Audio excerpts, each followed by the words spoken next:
My first experience of theatre was back in primary school, performing school nativity, the traditional sort of stuff that everybody does when they're at a Church of England primary school. And there's a great video of me as the narrator in the school nativity, falling asleep in the pulpit. First thing I directed was Macbeth, actually. I directed it for a company called the Lincoln Shakespeare Company, and it was back in 2008, I think, something around there. My first ever real go at directing anything. And it was a proper trial by fire. I was working with a group of actors who were very experienced. I had no directorial experience whatsoever.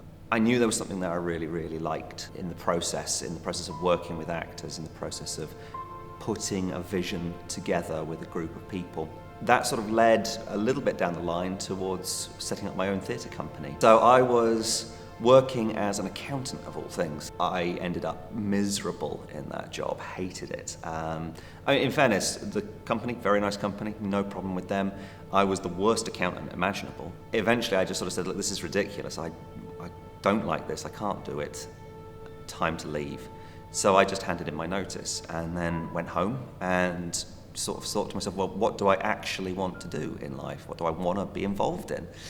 And it was theatre. And then fairly quickly after that, myself and a colleague of mine called Simon Hollingworth knew that Stokes were taking over this place, the Lawn, and that there was a small theatre space here, a small performance space. So we just put together a plan, put together a sort of scheme really, and took it to Nick Peel, who is the MD of Stokes, and said, what do you think? And Nick said, yeah, okay, let's give it a go. In this business, I think it's fairly rare to have an artistic director who stays at a place for as long as I have. So it's now 6.5, 7 years. That's fairly long in the life of an artistic director for a single venue.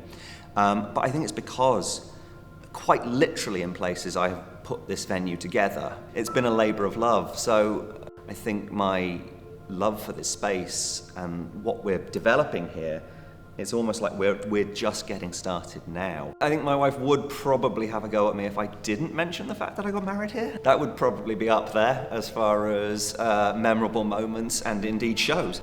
Myself and my wife met here, so this is really had to be here. Our very first show, The Night Watch, when we put that on, just seeing a company come together for the first time in this space to put a show on, and have it so well received, and then actually just to build from there. So when we officially formed the in-house company, the Asylum Players, to sort of extend the life of The Night Watch into new shows, and seeing just how many people wanted to get involved and how quickly we rose from 5, 6, 7 actors up to, I think we're about 170 on the books now.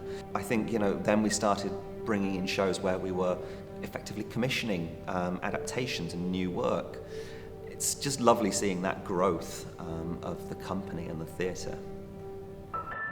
I mean, the nice thing is we're growing. I don't want to jinx it, obviously, but at the moment we are staring down the barrel of selling out every single show we've put on this year, which not many theatre companies get to say. What I hope for the future is that we can put more shows on, more challenging shows, more varied shows that will take that audience that we built with us, that they'll come with us because they trust us. We want to expand and build that company, keep the company growing, keep the company moving forwards, find new and interesting shows to put on, engage the local community even more, bring more actors in, establish links with groups and companies from different backgrounds, different cultures, so that we can tell more and more varied stories. So you're not doing that here, take that out. He's going to